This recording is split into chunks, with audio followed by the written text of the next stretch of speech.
কিছু কিছু লোক আওয়ামী লীগের লোক আমাদের বন্ধু সংগঠনের মধ্যে মিছিল করতেছে।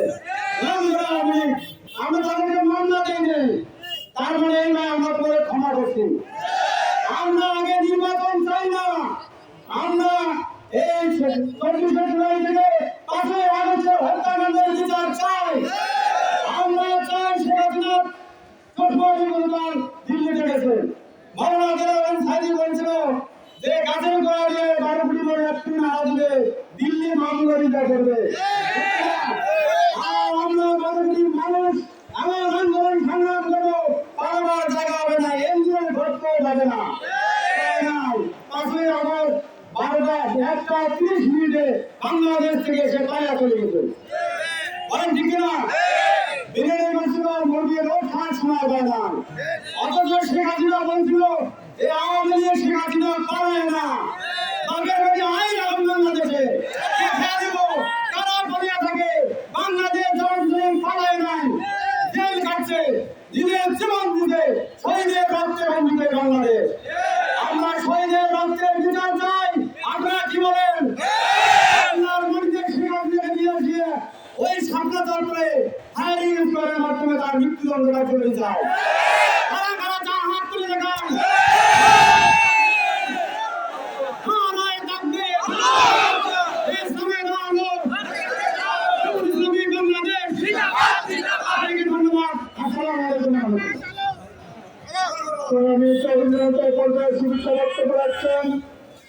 রাজনীতিবিদ, সুন্দরগঞ্জ পৌরসভার প্রতিবারের সফল নির্বাচিত কর্মীর জনতা নন্দনী প্রধানের সভায়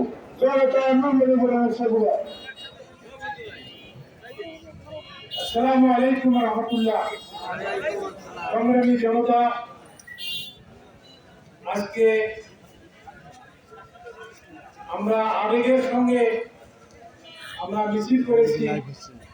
বাংলাদেশে এই পরিবর্তনের পরে এই দেশে এবং অতীতে, বর্তমানে এবং অতীতে জামায়াতে ইসলামী যে ভূমিকা রেখেছিল আপনারা জানেন, এবং সত্যিকার ভূমিকা রাখার কারণে আমাদের এই দলের প্রতি যে আপনার জুলুম নির্যাতন হয়েছিল সেটা আপনারা জানেন।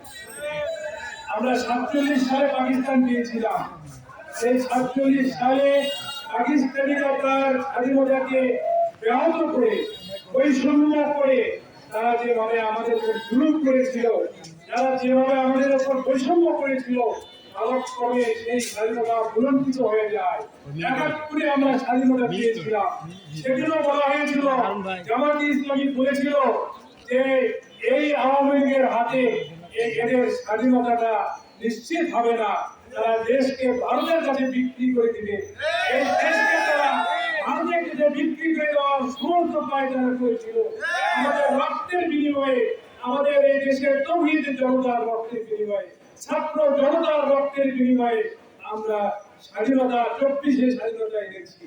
আপনারা যদি লক্ষ্য করেন, এই জামায়াতে ইসলামী, আমাদের জামায়াতে ইসলামের আমির নিরলস পরিশ্রম করে, তিনি অত্যন্ত পরিশ্রম করে অসুস্থ হয়ে পড়েছেন।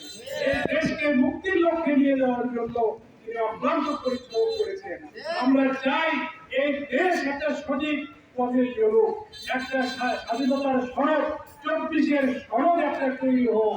কিন্তু বাংলাদেশে এমন কিছু কিছু প্রেতাত্মা আছে, সেই ফ্যাসিস্টের প্রেতাত্মা আছে, যারা এটাকে ভুলণ্ঠিত করতে চায়, 24-এর স্বাধীনতাকে ভুলণ্ঠিত করতে চায়। কিন্তু এই তৌহিদি জনতা বেঁচে থাকতে, জামায়াতে ইসলামের তৌহিদি ভাইয়েরা বেঁচে থাকতে কখনো এটাকে আমরা পথ হারাইতে দেব না। আমরা আগামী দিনে এই বাংলাদেশে সোজা পথে যারা চলবে, তাদেরকে নিয়ে, দেশবাসীকে নিয়ে, আমরা সকল শ্রেণী পেশার মানুষকে নিয়ে, আমরা সকল ফ্যাসিস্টকে তাড়িয়ে বাংলাদেশকে একটা মূল্যবোধের দেশে পরিণত করতে চাই।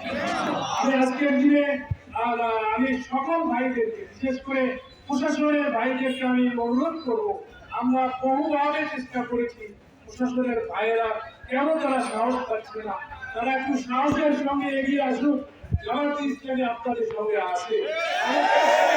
আমি ব্যবসায়ী ভাইদেরকে বলবো, আপনারা শুধু চেয়ে চেয়ে দেখবেন না, আপনারা আমাদের সঙ্গে শরীক হন।